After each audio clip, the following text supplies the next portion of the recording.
Now, in terms of product placement, now at this event, I have to say to you, there is no product placement, okay? So it's very important, no product placement whatsoever.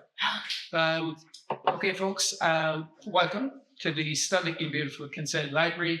And I understand won the recent two awards. You can number one for conservation, is it? The prize of conservation and push I really dash to the shipping card, where they won two awards from the RIAI for conservation restoration of what clean nose mist sort of oil. Congratulations.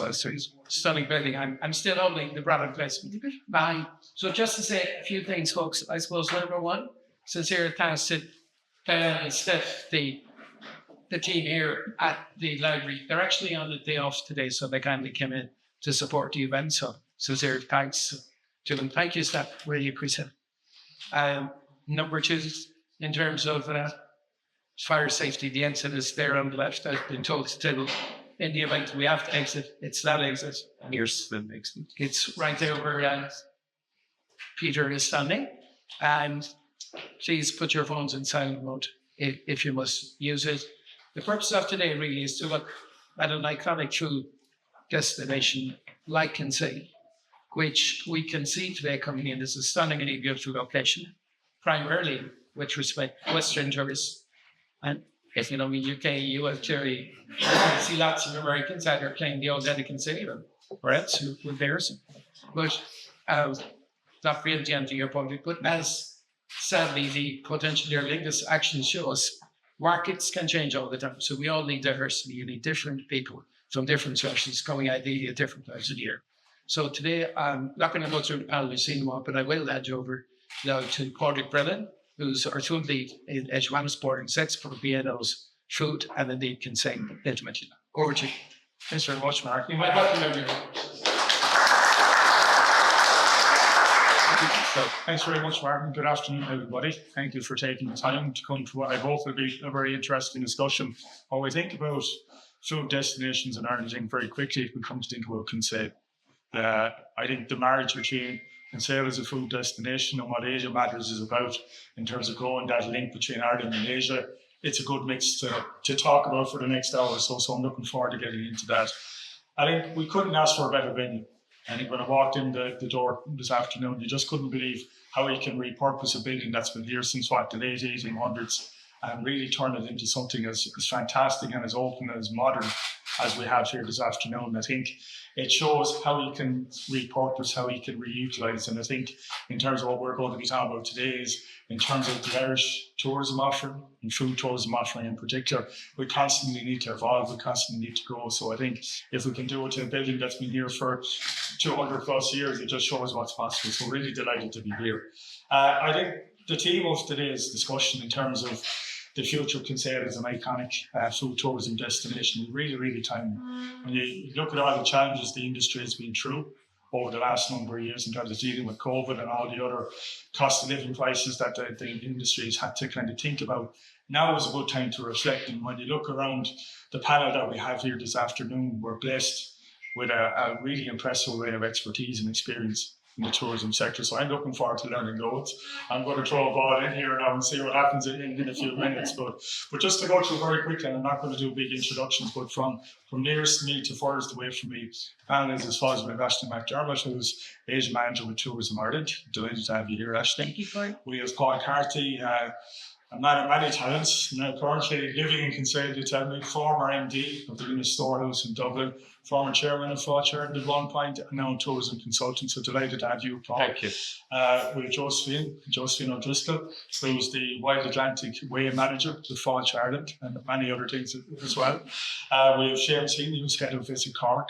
We have a good local distillery and brewery representative here in terms of Maud Black from Black's Brewery and Distillery. Delighted to have you here, Paul.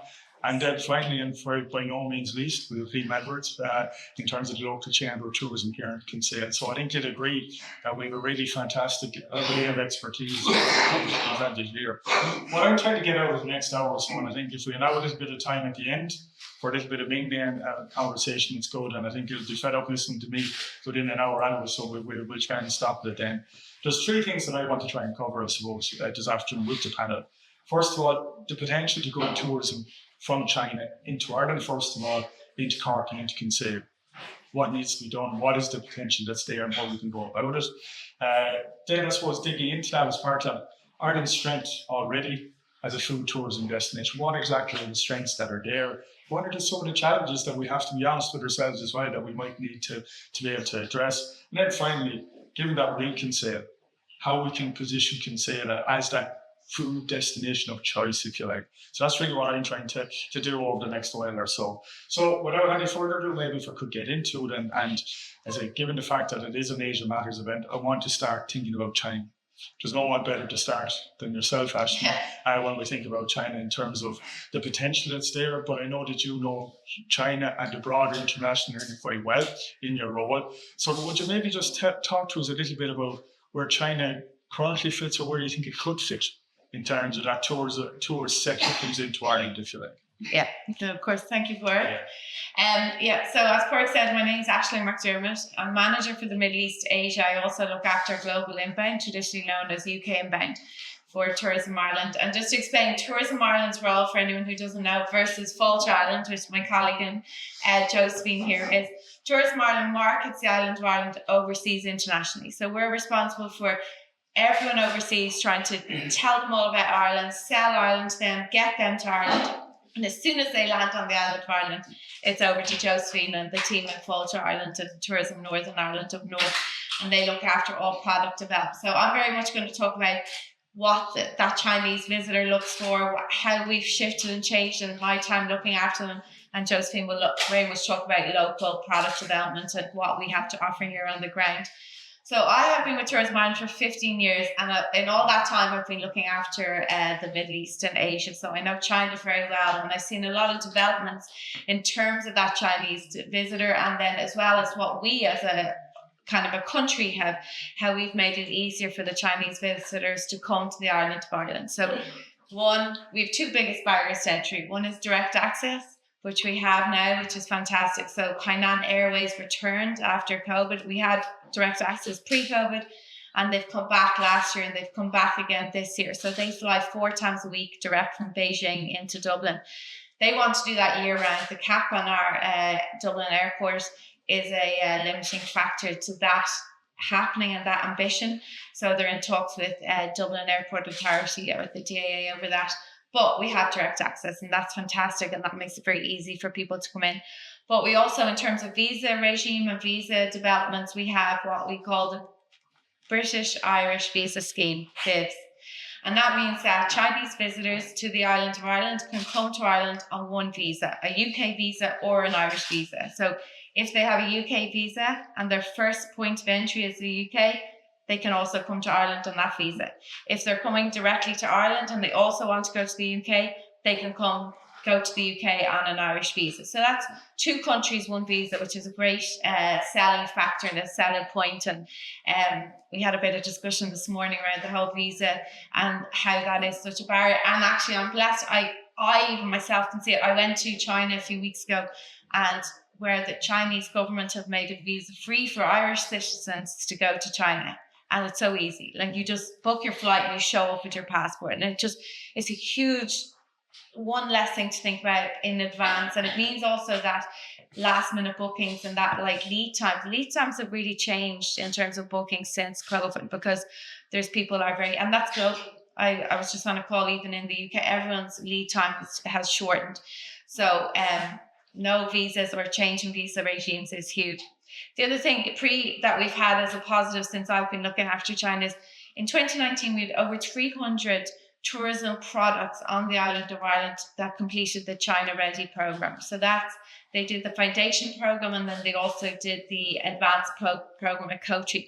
That meant that on over 300 tourism products and suppliers on the island of Ireland were ready for Chinese. They knew culturally what they wanted, what they expect when they come on holidays, what they like, such as hot water in their rooms.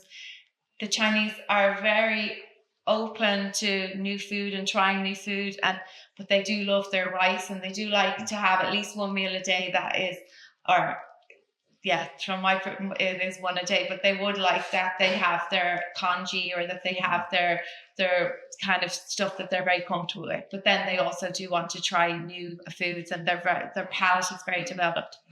In terms of opportunities for tourism, so like I say, I was on a 2-week mission in China with we had a number of Island of Ireland partners over with us, and these partners had come to Shanghai. We also had one in Beijing as part of E2A's China European Marketplace, and then Tourism Ireland built, and ITB China was also at the same time.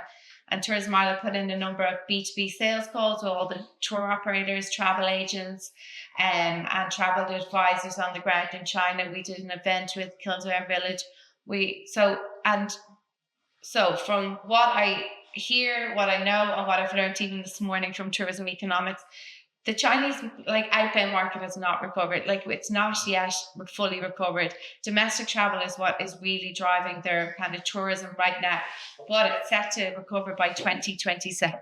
So it's on a good trajectory for international travel that will return and recover to full capacity by 2027. But from an Island of Ireland perspective, what we're still getting is a lot of UK plus. And that's fine. We're very open to that. If people are coming as far, but what we want to do is extend their program on the Island of Ireland. So rather than just coming in through the gateway cities of Belfast and Dublin, so often a lot of their itineraries are the UK, they do Belfast, they do Dublin, and then they leave again.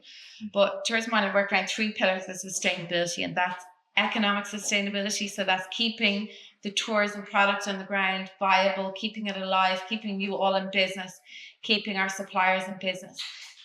Social sustainability, which is about getting people into the regions of Ireland, and then environmental sustainability. So our strategy in order to do that is that we're taking this kind of agile partnership approach. So we're really hyper focusing and hyper targeting those who travel FIT travel, so those free independent travelers. So they tend to travel independently as either a family or a small group, rather than those bus tours that will just do all UK, Ireland, and go around to the kind of a very set pattern. So the FIT, there's a lot more freedom for us to develop their itineraries, bring them to Kinsale, bring them down here to Cork, bring them around the regions of Ireland.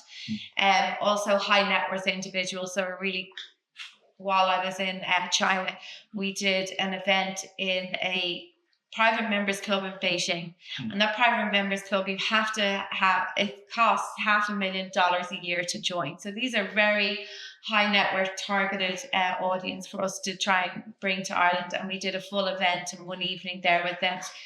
And then golf is another real opportunity. And when you have golfers, again, they spend more, they travel to the regions. And the beauty of golfers from Asia is that they don't necessarily want the trophy courses where it's very, very hard to get the tee times. They're happy with our hidden gems. Ireland has a plethora of beautiful, beautiful courses. It's not just our trophy courses. You mentioned those like golf there. Obviously, that's a factor in terms of choosing the destination that these visitors want to attend, whether it's the INF individuals or the FITs, as they're calling them there as well. What other factors influence their thinking in terms of, that's the destination that I want to go visit?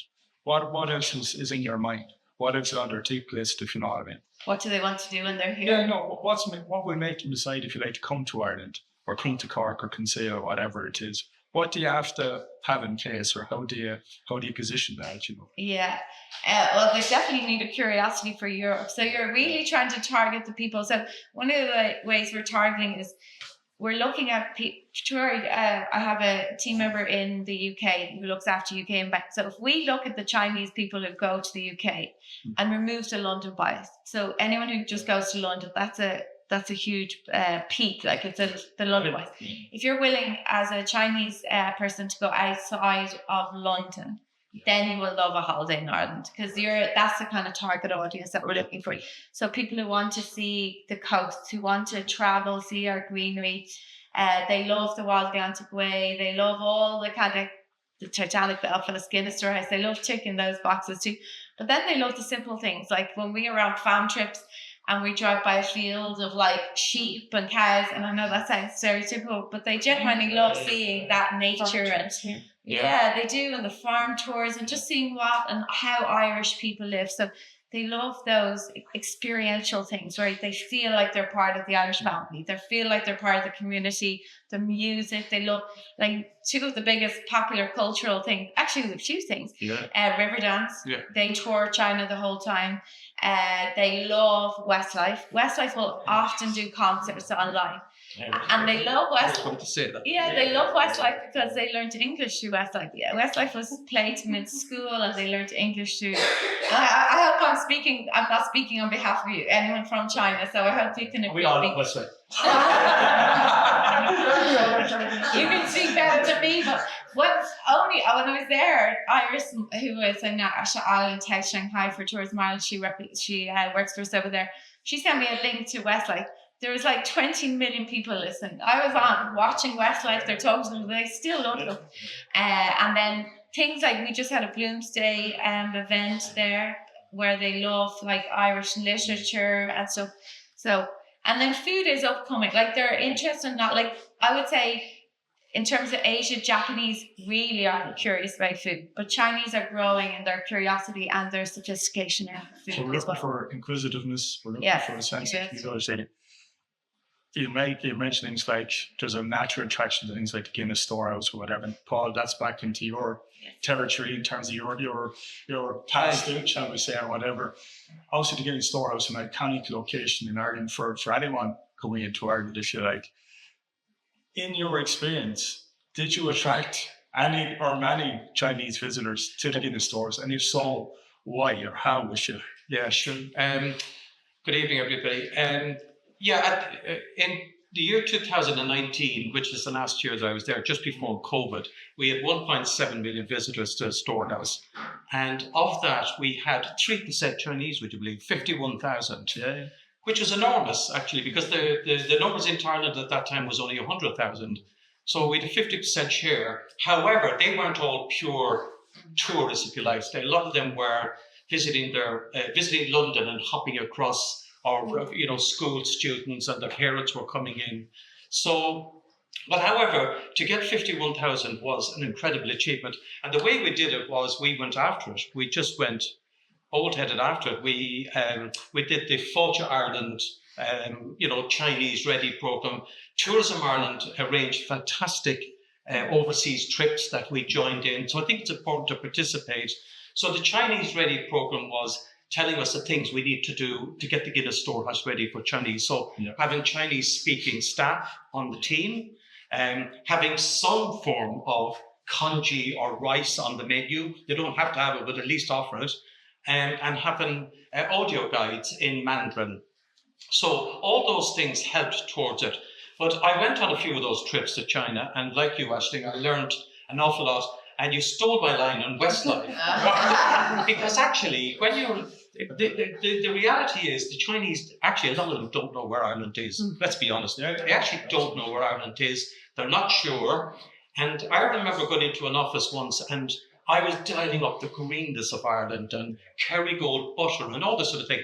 And they immediately went to New Zealand in their heads because New Zealand got in there before us with their butter. And so they associate New Zealand with greenness and everything that's farming and all of that sort of thing. So that didn't work. So the next thing I said was Westlife. And Westlife, yes, Ireland, Westlife. Then they could make the connection with it.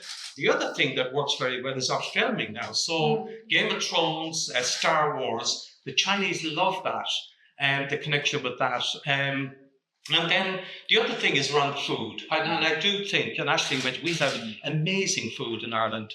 Our natural ingredients, our beef or lamb or seafood is fantastic. And the Chinese do love their food and all of that. So, yeah, I think the other thing they like is culture.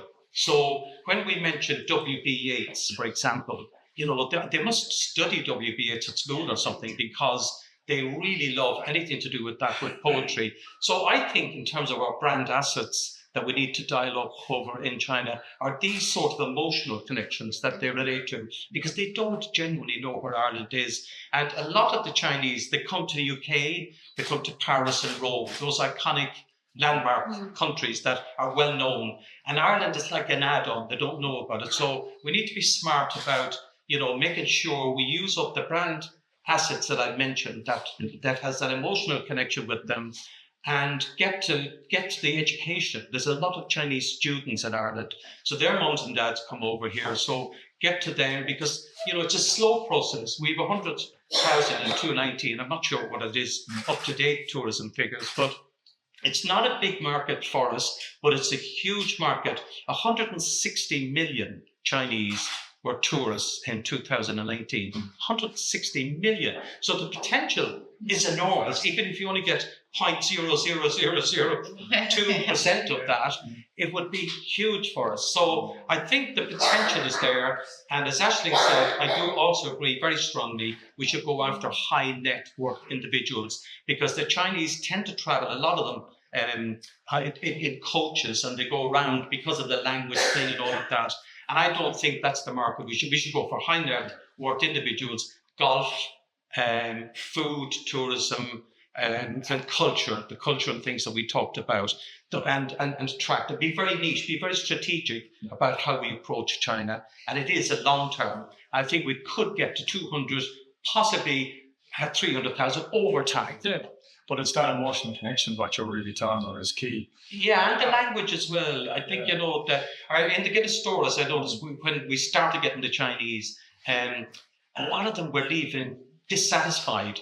But when I probed into it, it wasn't what we were, the product or anything like that, but it was they didn't get it because of the language. So if you think to yourself, if you go somewhere and you pay to go into somewhere and you don't get it because of the language, you're going to be dissatisfied. You automatically say that's bad value for money, simply because you didn't get it.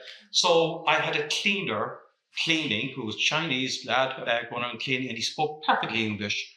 And I got him to become a tour guide, and he spoke brilliant, obviously English and Mandarin. And immediately the satisfaction levels went through the roof because he made a connection. So then we took on more Chinese staff, and we got audio guides in Mandarin as well. And all those things matter. Yeah.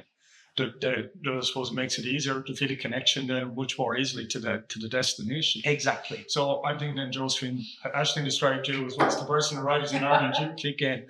So from what we've heard so far in terms of building that emotional connection, building that really sense of being part of the community while they're here, the language elements. If you think about Ireland then as a food tourism destination at the moment, what are the strengths that you think we can dial up here? We've heard things like golf, like food, etc., etc. But from a Falch Ireland perspective, where do you think the strengths are that we can really dial into that might resonate from that high net worth Chinese visitor that we'd love to attract? Well, I suppose if you start off, good evening everyone, just from Falch Ireland, I'm the Wild Atlantic Way manager for West Cork and Kerry. And I suppose if you take those two things alone, golf and food, we have them in abundance here. But I suppose just to take you back in terms of how we need to go about this, and how we need to work very closely with the people on the ground and start building that product that is ready for the Chinese market, so that Ashley can start promoting it overseas and with True Tourism Ireland. One of the ways that we do that, so there's 4 programme brands within Ireland. So you have Wild Atlantic Way, you have Ireland's Ancient East, you have Ireland in the Heartlands, and you have Dublin. So each one of those programme brands have a strategy for the development within the context under the national policy for Falch Ireland. And I suppose one of the key things that we have on the Wild Atlantic Way strategy, a number of the key objectives that we have there is to grow tourism into the destination. And particularly south of Galway, we're looking at it in terms of getting the people into the lesser known areas of the Wild Atlantic Way. And by doing that, we have to do that by developing key products, key initiatives that will attract the visitors that are coming in here. And we also have to do that in a sustainable manner, because we follow the VICE model, which is the visitor, the industry, the community and the environment. And it's very looking at everything that we do and everything that we touch. We use that model for anything for product development. Yes. And then at a local level, what we start to do is we start working very closely with the communities and the industry on the ground, with the local authorities, with the leader companies. Here we work with Pure Cork, and also in terms of what we say, and we develop our visitor experience development plans And they are our Bible, for want of a better word, kind of, within the destination in terms of how we want to develop the product on the ground and what are the key products that are in the ground, what are the key themes that we want to associate with the destination. And if we look at West Cork here, kind of, from Kinsale right through to, and we actually included Kinmare, we took a little bit of Kerry as well, because there was a natural affinity kind of with the people that were travelling onto the Beara Peninsula. We used the accommodation hubs kind of, which would be the Kinsales, the Clonakilties, the Bantries, the Kinsale, where the visitors are staying in terms of looking at the product that's in the area, of what's around. And also our colleagues in Ireland, St. Judice, were also doing something very similar for Cork City and Harbour. And one of the key themes that came out from both of those was food. Right. Food is not a motivator for visitors to come to Ireland. But when you actually ask the visitors what they thought of Ireland and their key memory of what they take away is the food and the food product that we have here. And what is it about the food? What are they taking away? Oh, I think it's just kind of, the quality of our food product. Ingredients. And the ingredients, yeah. We've 60% of the artisanal food providers here in the West Cork area. So when you look at that quality product that we have, you look at the chefs and the producers that we have that are cooking and making this fantastic food. You look at the farms, you look at the fishermen, you look at the people, the producers and the providers and what they're doing working together. Our food is exceptional. Kind of, and if you look outside, kind of, we probably have the most Michelin star restaurants in the whole of the country here in Cork City, and particularly in West Cork, when you look at that. So I think it is very much around that. We have the product, we have the provenance. What we need to do is work very close together and kind of in terms of, we look at it through the 4 Ps, the people, the provenance, the product, and the producers, kind of, and what are there. So working together, we have now started working very closely on developing kind of, gastronomic tourism and looking at food and tourism for here in the West Cork and the Cork Harbour area. And we have working closely together with the local authorities, the food producers, kind of, with Leader, with Visit Cork. We have a plan that we have for the next 5 years to develop the food product. Yeah. And it's not just about food. When you're developing the food product, you then need to interlink that into kind of what are the cultural aspects of the destination as well. So if they're in the destination, how do you link food with the cultural assets that we have here in the area? How do you link food to what we have in terms of our people, our communities, our festivals and our events? It's that interlinkage of it's connection of all of those. And it goes back to kind of one of the key assets that we also have here, as well as the product on the ground, is our people. And I think our people are the ones that will sell the destination for us. And it's working together with those. Like even last week, I came to Kinsale last week with my own team, because one of the key things that we need to do is to identify what are the new experiences that are on the ground that we can showcase to the visitor, kind of, and that we can say to our colleagues in Tourism Ireland, this is brilliant. Oh my goodness. The new innovative experiences that have opened up here in Kinsale in the last year are absolutely amazing. Yeah. And they've got different twists, like a wine bar in the library, kind of, and you can have your tapas with it, kind of, they did Suzanne's food tour. Absolutely food trucks to Michelin stars. Yeah. Absolutely. But Moishe, you started saying food is critical, but it's what you're talking about there is much more than the food product on the plate or at the table. So it's the experience around it in terms of the producer who's rearing that animal, producing it, or whatever it might be. It's the ingredients piece, and then it's the skills around. It's farm to fork. Producing or cooking it. Yeah, it's kind of like creating the produce and putting it on the plate. Yeah. So it's the journey from whether you're a farmer. One of the best kind of, I know that a lot of the West Cork farm tours, like a lot of the Chinese, when they were coming here in 2019, loved those farm tours. It was getting out, hearing from the farmers how quickly the grass is growing. It's actually seeing the cows out in the field. It's meeting the fishermen, going and catching that fish, coming back and cooking it. It's putting the personality to the product ultimately is what you're talking about. Completely. And it's, where can I go to buy my picnic? I want to go and do a picnic of the best authentic food that we have here. Yeah. And where, if I'm having that picnic, where can I go to have it? Up by the Lusitania Memorial or up by Charles Fort, up there, kind of having a picnic on the grass with the local food. it's authentic experiences that they're looking for. So it's very much kind of telling them where the beef has come from, where the fish have come from, and even that little message of where's the local shops that they can go and buy that produce in as well. So it's connections all the way through is what you're talking about. And It's then obviously using from a visitor park point of view, sound like it's a slam dunk here, really. I know. But obviously you have an awful lot to work with by the sounds of it in terms of, you know, making Cork an attractive destination or whatever. So from a Visit Cork point of view, in terms of making that connection, building that sense of community and sense of belonging, if you like, when the visitor is here for that period, how are you going about that? What's the approach, if you like, from a Visit Cork perspective? If we start off Josephine's line, that the experienced brands that are in Ireland before them, 3 of those experienced brands in Cork, and we're lucky to take you over the 4th one. We get a chance. We're lucky to move you into Dublin.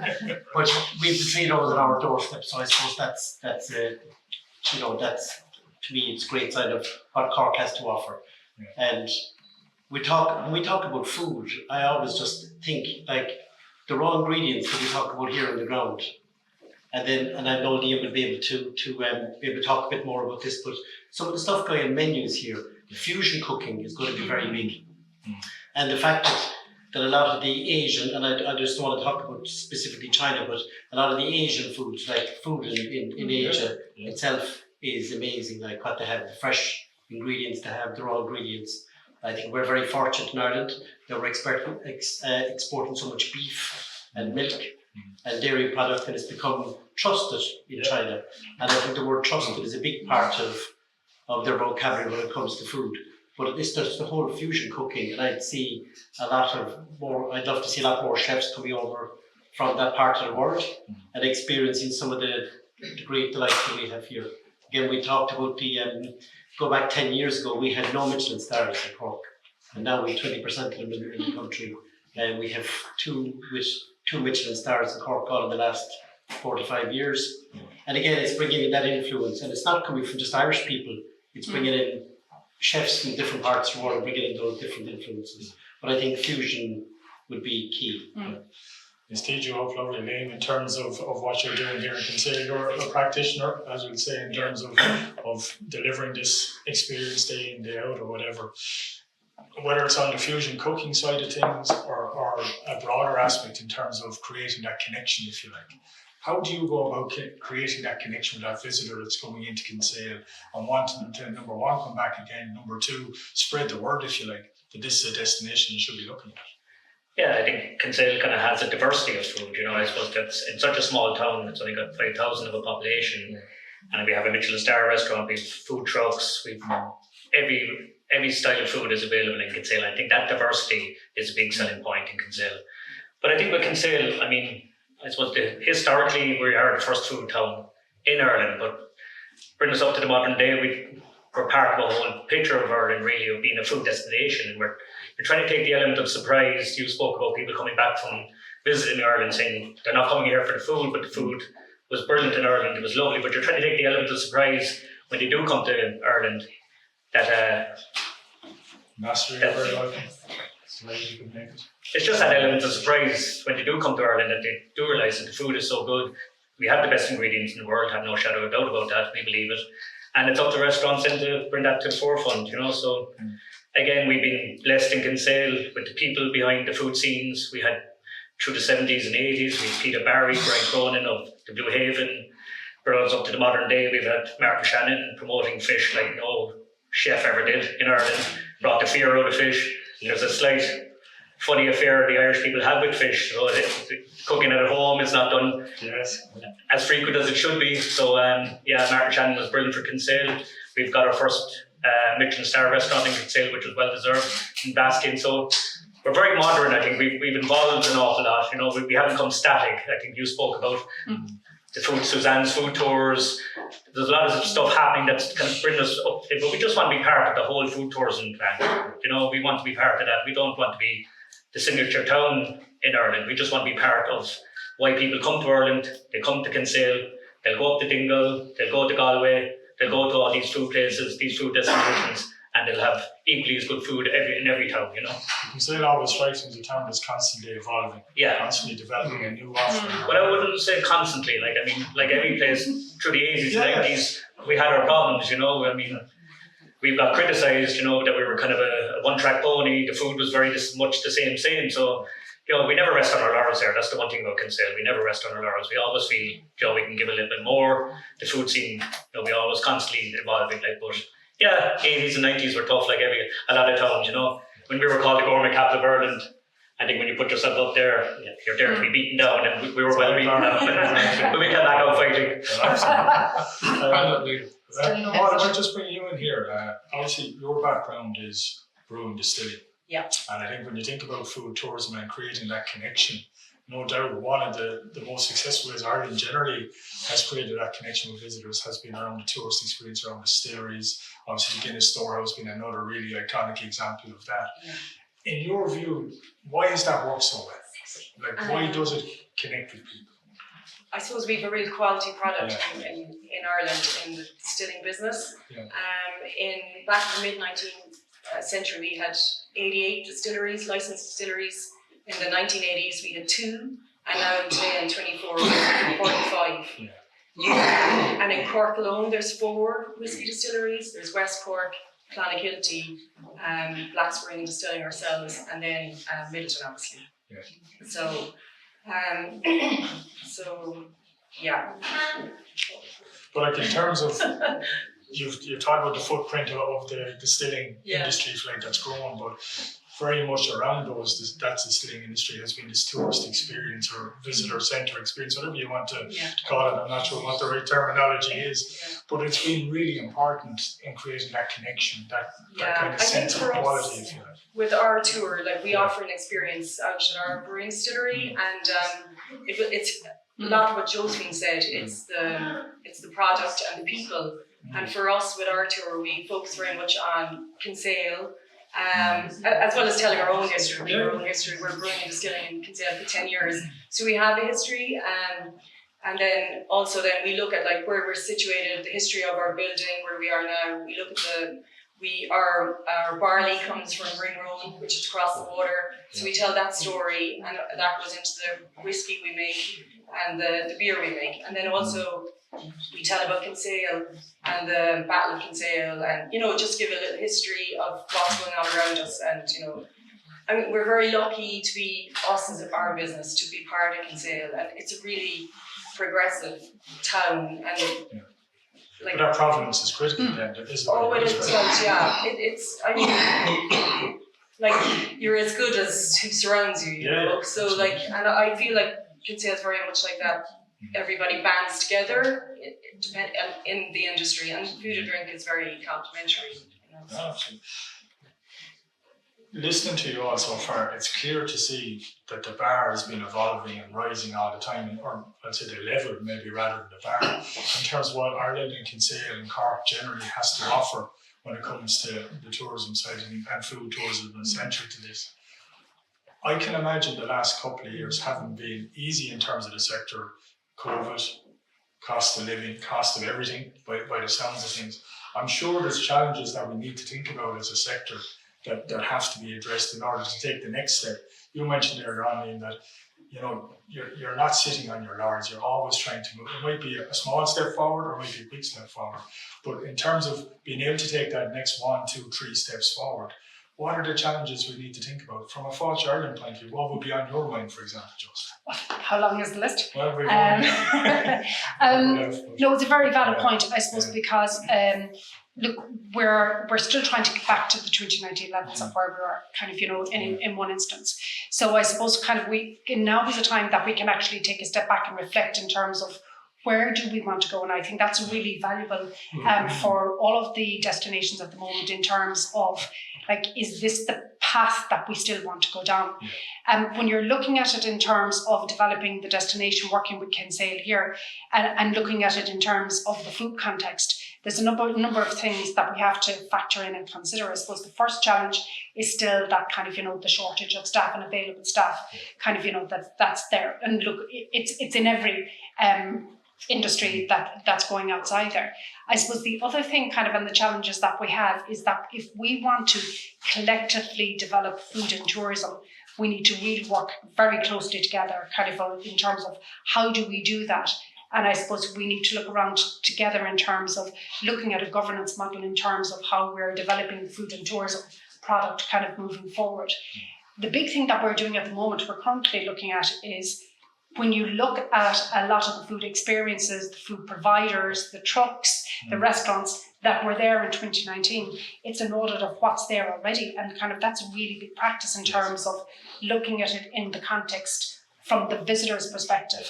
Kind of, what is still available, what are the experiences that are available, and then how do we enhance those experiences? So the challenge there is in terms of developing the product, again, kind of, to meet the visitor expectations, to look at kind of, and you mentioned, I think, which was really interesting in terms of visitors just don't come to Ireland kind of, during the high season.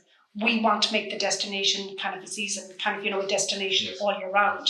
But in order to do that, you probably need to diversify the experiences that are on offer to the visitor. So it's looking at that diversification of product and what's available to the visitor and how they consume it. So you need to start thinking when the visitor is coming into the destination, kind of like the hotels offer fantastic food, but they don't always want to eat in the restaurants, kind of, and so they want to go out and have that invaluable experience of tasting the food kind of in the different restaurants around. So there are challenges in themselves of kind of business is open all year round, the experience is open all year round for the visitor. And I suppose when we're looking at in terms of from the visitor's perspective, it's looking at that evening economy kind of and driving that economic growth, the diversification of what's there. Because it's about food, kind of one of the areas is about food, but it's not all food and drink. So it's what are the other authentic experiences that we can give to the visitors. And I think particularly the Chinese market, kind of that's probably key for them. What are the cultural experiences we can bring and give to them? Kind of outside of that experience. Would that resonate actually in terms of you're thinking of that international visitor that desires like for a diversified offering or whatever? Is that what you're seeing as well when you're overseas trying to attract people to come to Ireland? Yes, oh well, definitely. And I always say that we should all work together. Like nobody just comes to Ireland for an accommodation property, an experience, a food experience. No, it all comes together to make that holiday holistically memorable and very unique. And like a lot of the things, like we have this new luxury brand that we've and it's Ireland where luxury comes naturally. But that luxury isn't like that superficial luxury that you might get when you go to Monaco or Italy. Not superficial, but we can't give them that. Like we have some beautiful 5-star properties, but a lot of our luxury or those experiences are the uniquely Irish experiences. So it's a picnic on the cliffs of Moher or down here in Cork or up in or get that sheep trials or something. So it's something that is so uniquely Irish that it's something that they couldn't experience anything else, or like doing, like they love the sheep trials and all of that. Like anything that's very like that, making the bread, feeling like there's this Ireland's hidden heartlands, like Secret Ireland. You'll know Secret Ireland, where they just bring you on a boat to a house and they have like a harp is playing and they'll make food for you and stuff. So it's a very unique, like small, like it's a very Irish experience, but it feels like you're a local. Like, so yeah, it's definitely and I'm very conscious that we're speaking to about what Chinese would like, and we have Chinese in the audience. I would love before the end to hear what you, given your residence in Ireland, what you like and what you think that your kind of your fellow like nationals would like. So. Just there's a lady there who wants to make an input. I was talking to some of my fellows that they've been visiting Irish food. Their biggest impressions about one of the ladies from Thailand. We talk about from farm to farm, the sustainability, the food safety. Definitely trust Irish food. Non-chemical, very natural. They can see the grass, very green. The daily street meat come from the field, the green grass. So they believe that. And also taste very fresh. All the salad, vegetable, fish, really fresh. The fresh salmons, cod, tuna. They won't get the same deep sea fish in Ireland unless you go to premium hotel restaurant. So they and also honey, lots of honey. Some of my friends can brought back honey and handmade sheep, handmade soap from sheep. Oh yeah. Yes, It's so free from So free, sheep, yeah. goats, Goat's milk. yes, goat's milk, and also cheese. And like, although Ireland shouldn't be a country as famous as France or Holland for Chinese for cheese, but they love soft cheese when they come to Ireland and to Cork.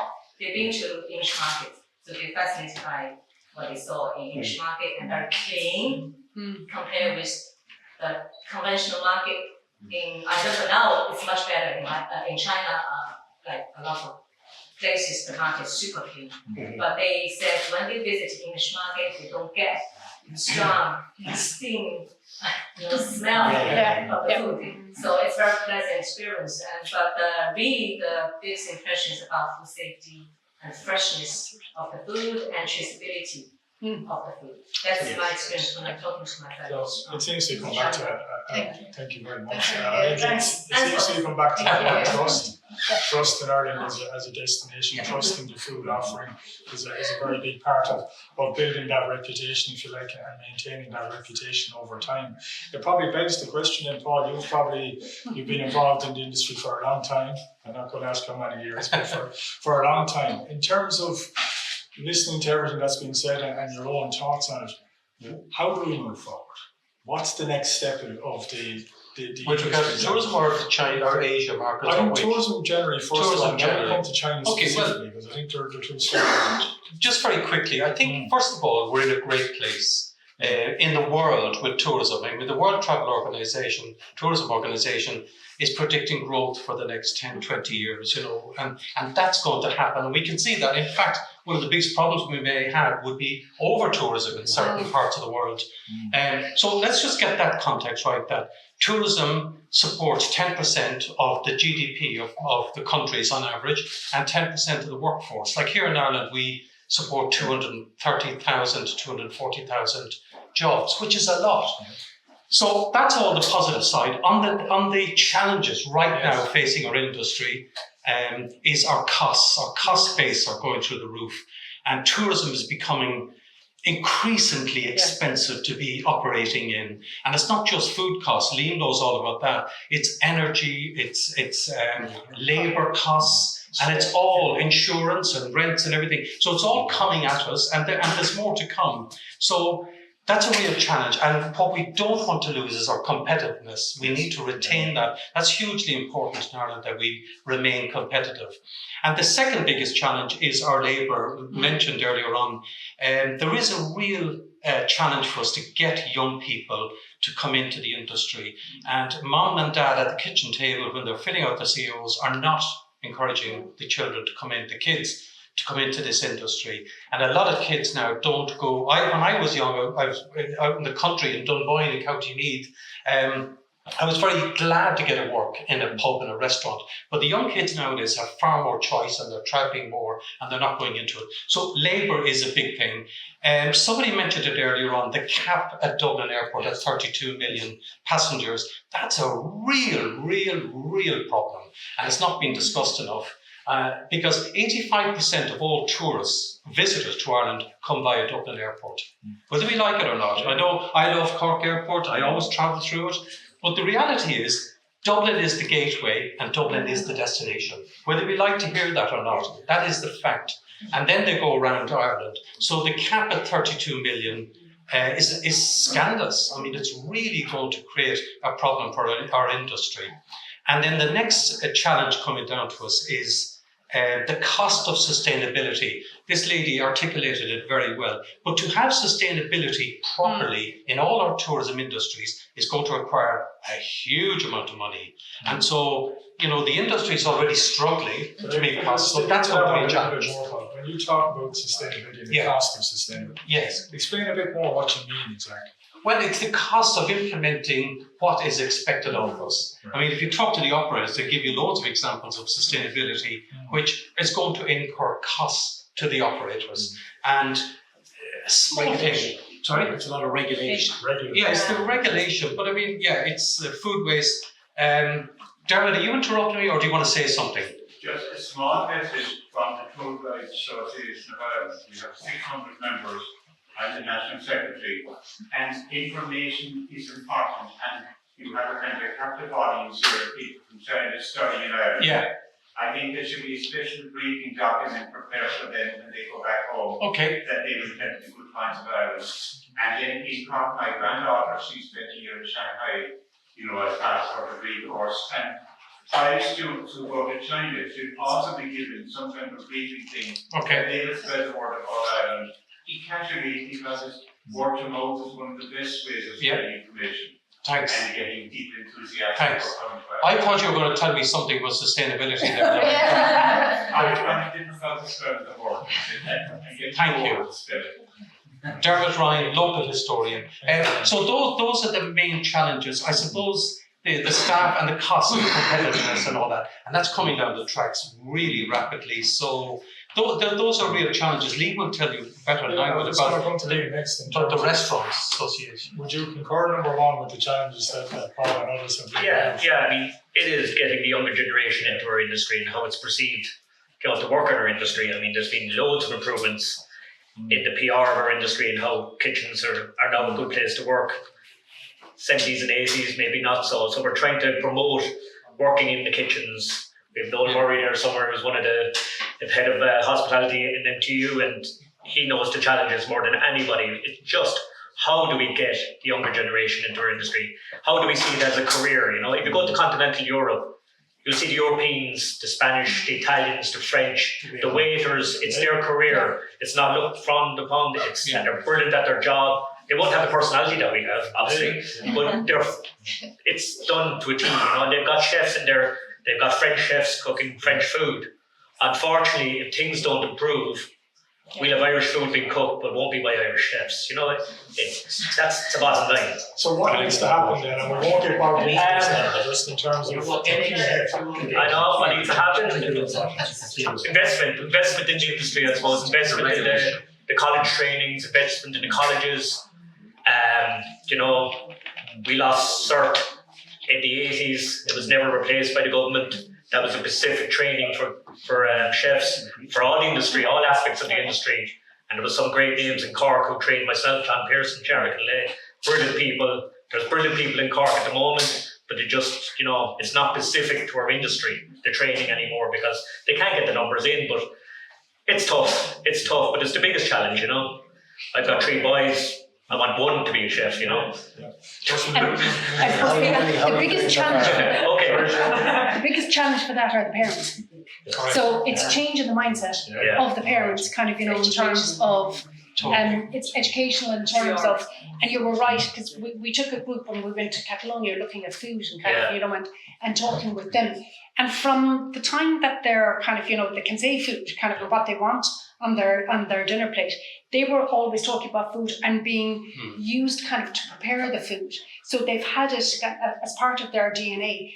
And you're right, sitting around the table kind of, when they're doing the CSO, absolutely hospitality is the bottom part of it. I would have done that kind of, in a past career, doing careers in tourism. And it's trying to get the career guidance teachers and the parents in terms of educating them to the value of working in a hospitality industry. They're the key. So it's addressing the attractiveness or the perceived attractiveness. It's a culture that we don't have just yet, unfortunately. We have it in, I was in San Sebastian. The costs also need to come down. I mean, our restaurants are becoming, and understandably so, very expensive now to dine out in comparison to our continent. And the VAT rate, I know it's 4% would make a huge difference if the government would consider bringing that 4% down. I think it would make an enormous difference because the auto-enrollment is coming down the tracks as well, and pension contributions, which, by the way, I've got 3 children. I would want my children to be getting a pension from their work. Of course I would. So it is right, it should be there, but that's going to put another 3% back onto the payroll costs for the restaurants and all that. And how are they going to cover that? Because the selling price on the menu can't keep going up all the time. So I think there's probably a whole session we could have on challenges. But so there is a job of work to be done, to say the least, in terms of making the sector more attractive locally, shall we say, for people to enter it. But maybe, Seamus, I'll come back to you in terms of why we're here this afternoon. Sorry, Martin, 1 second there, I'll bring you in now. In terms of why we're here this afternoon is in terms of how to make Ireland, Cork and Kinsale attractive to more visitors, particularly from China or even broader Asia or whatever. When you think about it from when you're sitting in your office or thinking about it from a Visit Cork point of view, what's the plan? How are you going to do that? I bring you in, Martin. I think bring Martin in now. And I was just thinking, during it, that one of the things that I experienced, I was a hotelier in a former life, and to me, everything was built in Irish hospitality outside of China, Southeast Asia, anywhere in the world. Irish hospitality was key, and you had the Edward family running restaurants in Kinsale, and you had good principles involved in each business. I suppose I have a worry that's going to go a little bit, and it is still the standard of service, because I suppose labour costs are much cheaper in that part of the world. That there's a lot of good service available, and I suppose I just worry here that we're going to lose out in service a little bit. But that's not answering your question directly. And I'm sitting in my office thinking about how I look at all charitable children and say how they do it. But I do think the food story is a very big one.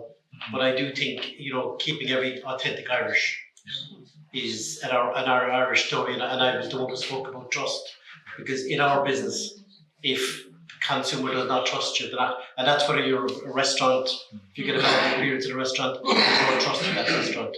Same with a hotel, and I think once bitten, twice shy. But I think trust is a very big part of it, So, but I do think that we need to keep the Irishness. Not lose that core. No, but not lose the quality of the service. It's immaterial who's delivering it, the person. But if you don't have, and I was just, and I will finish in this one. I was telling a story earlier on that when I stayed in a hotel in Asia, I walked in a puddle going into the hotel and destroyed the only pair of shoes I had with mud, or with dirty water. And I asked at the reception, could I get shoe polish? And it was a 5-star hotel, we didn't have shoe polish. So, okay. But I was getting into the lift, the bellboy came up and he said, look, I have shoe polish in my locker, let me do it for you. I'm going on a break.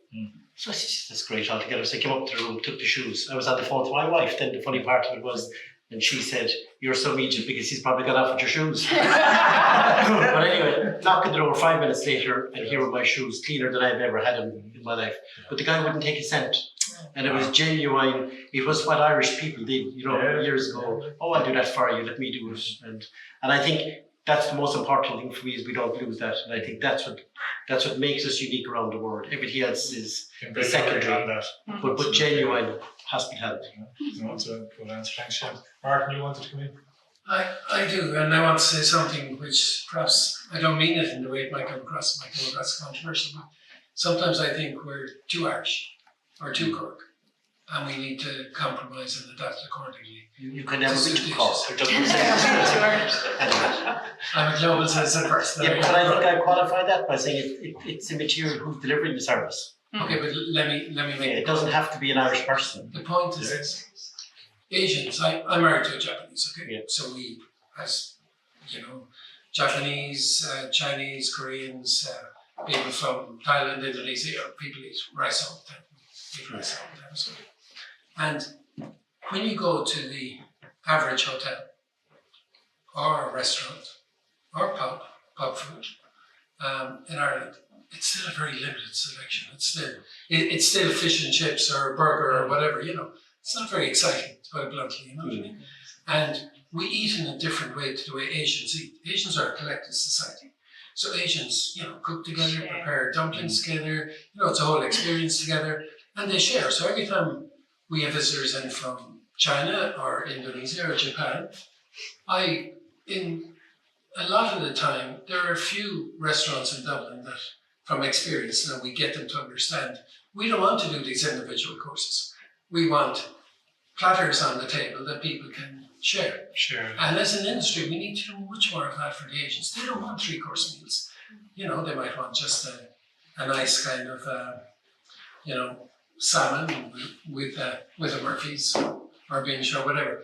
And give people options, from a shared plate as opposed to having to have, a burger which, with respect, is often too big and too overcooked and not really what Asians like. And, and they love fish, but if you have seafood platters, that's all. I hear what you're saying. And you're absolutely right. Everything you said, you couldn't dispute any of that.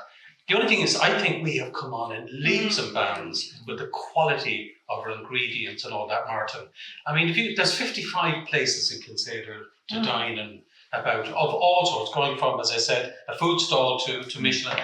And the food quality here in Ireland generally is fantastic. I was in Paris recently, and I couldn't get a bistro or a nice plat du jour, whatever we used to get years ago.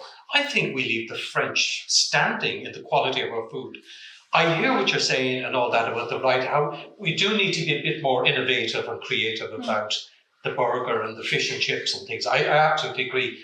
But I would hate if anybody in the room tonight went away thinking that I think the food in Ireland is top class. I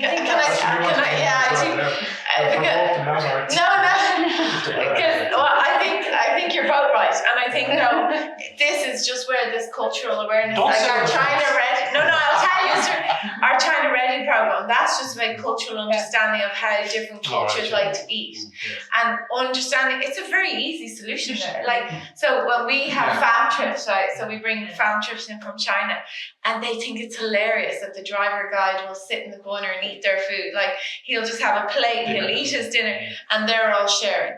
And that's just a serving. That's a question. That's an understanding. That's a very, very fast and easy way to fix. And that, like, you're right, and it's true, but we all need to be aware of that, and we need to all have that knowledge and understanding of, like, how do you want your food served? And and it's just a question. I was just going to say one thing.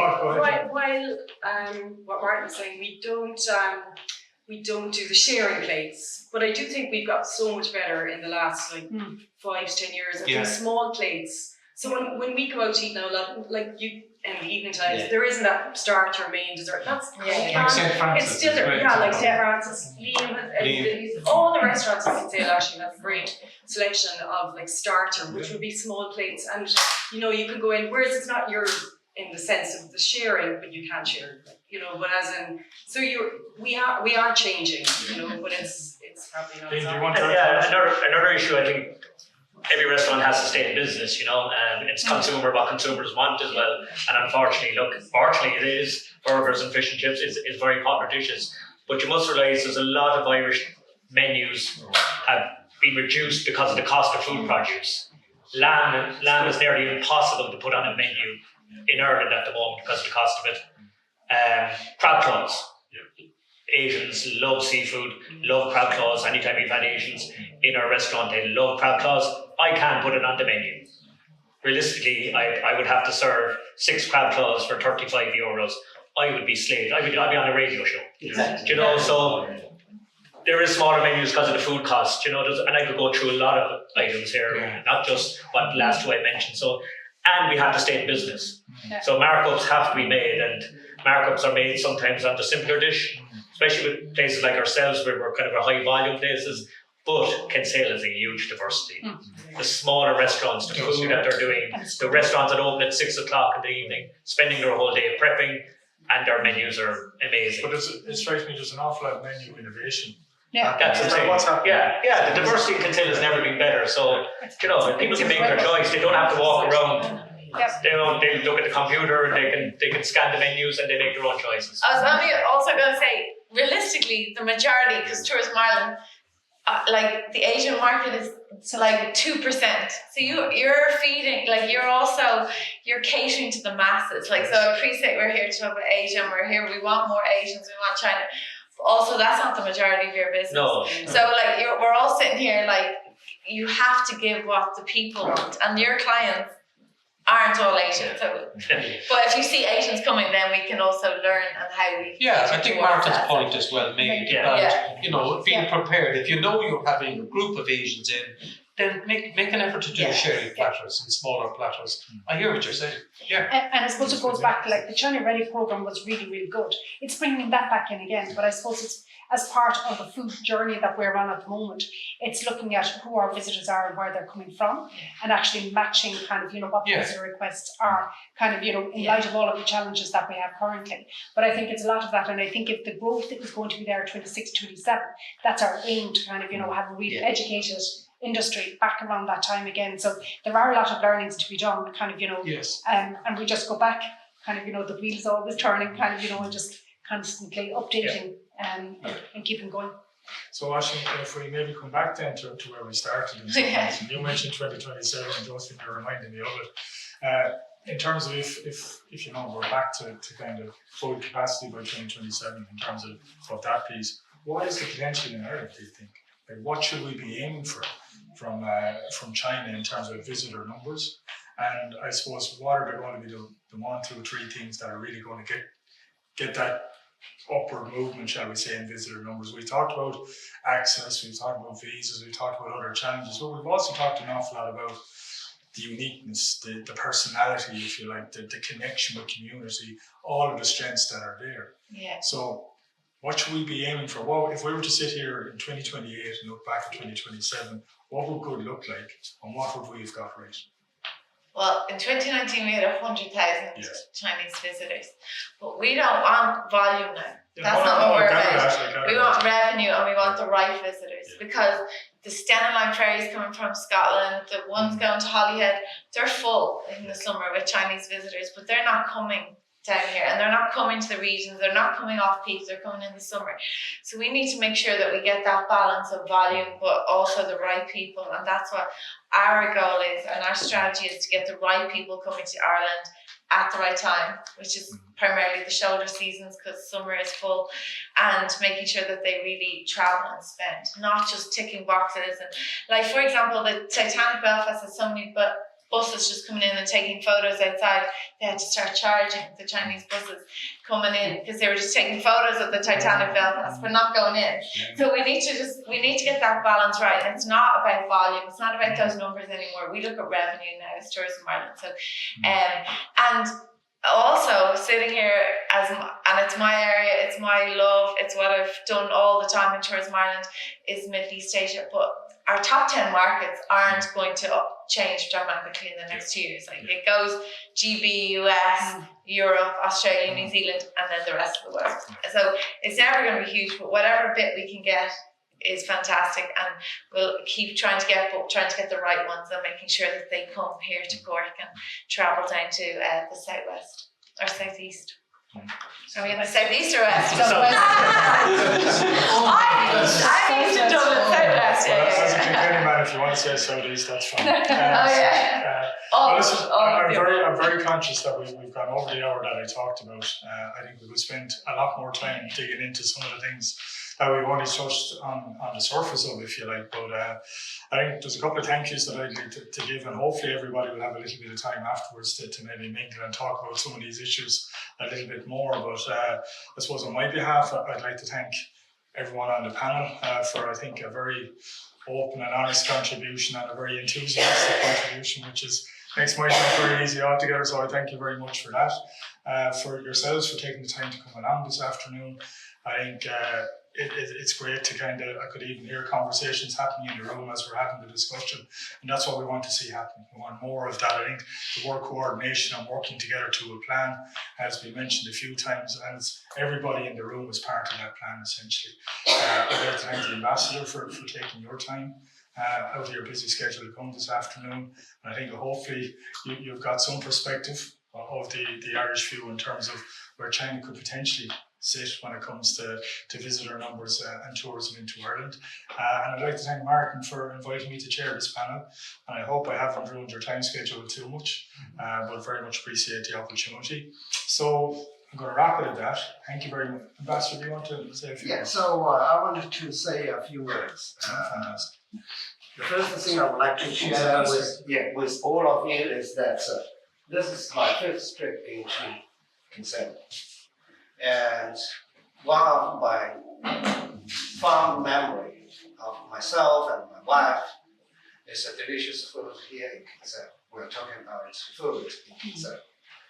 And I would like to share a secret for me and my wife is that the best potato chips we have ever tried in the world and on the island and in the world and for our whole life is in Kinsale, in White House restaurant. Oh, yeah. I need to try that. You should tell them. That's right. And we're talking about the food, and the Martin shared the differences between Asian, East Asian, and Irish people. And I would say that you talked about the authentic Irish food and authentic Irish way of hospitality. This is very important because that uniqueness is an attraction for a lot of tourists. But while at the same time, we do need to think about how to keep that uniqueness while at the same time to accommodate or try our best to make them more comfortable. Two good example is the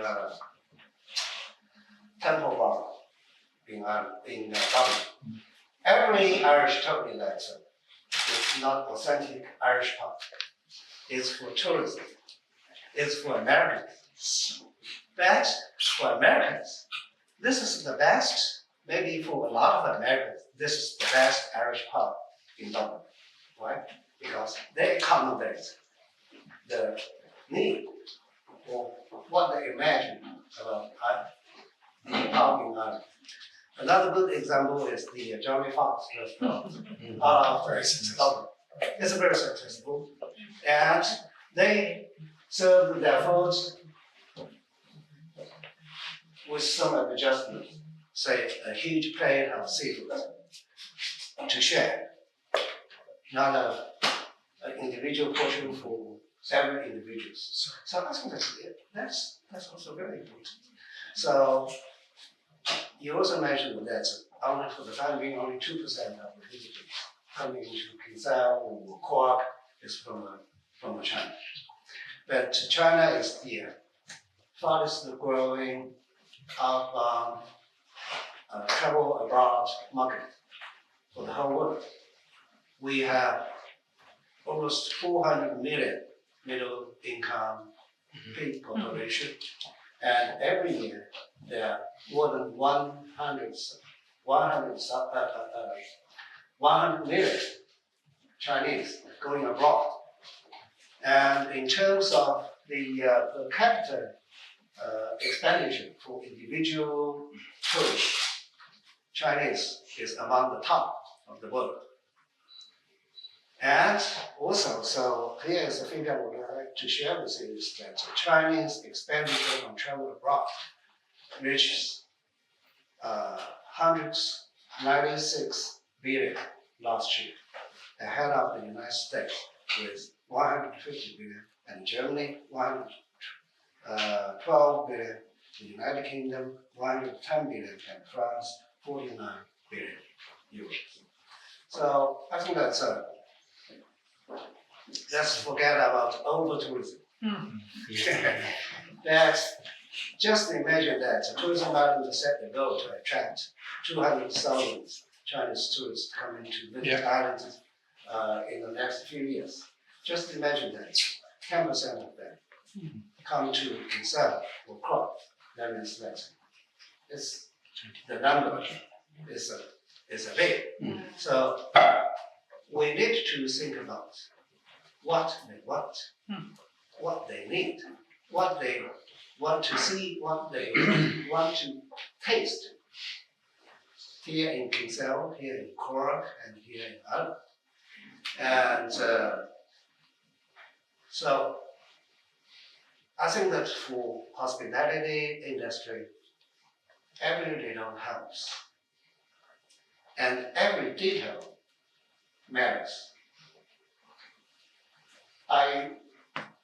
This morning I complained to my staff, that is the mattress of the bed mattress in the Imperial Hotel is too soft for Chinese.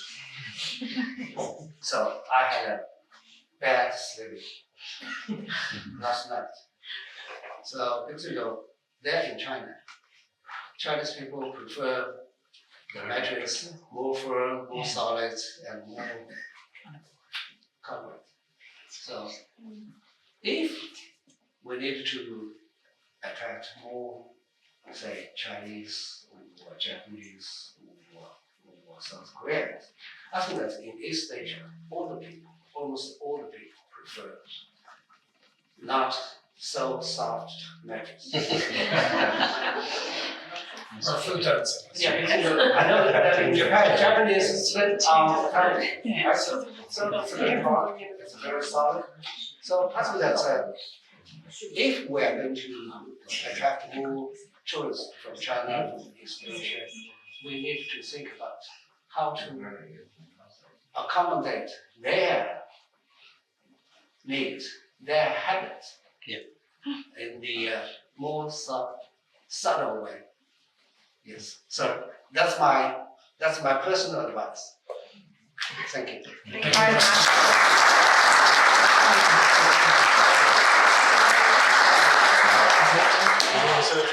So look, the formalities are over, and as the ambassador said, perhaps the new slogan for Kinsale will be, come to Kinsale and you can dine in the White House. Thank you everybody. The formalities are over. We'll write it up after. The event's been videoed. We'll do a summary. Give us a few days and we get it all right. Thank you everyone. Thanks, man. Thank you.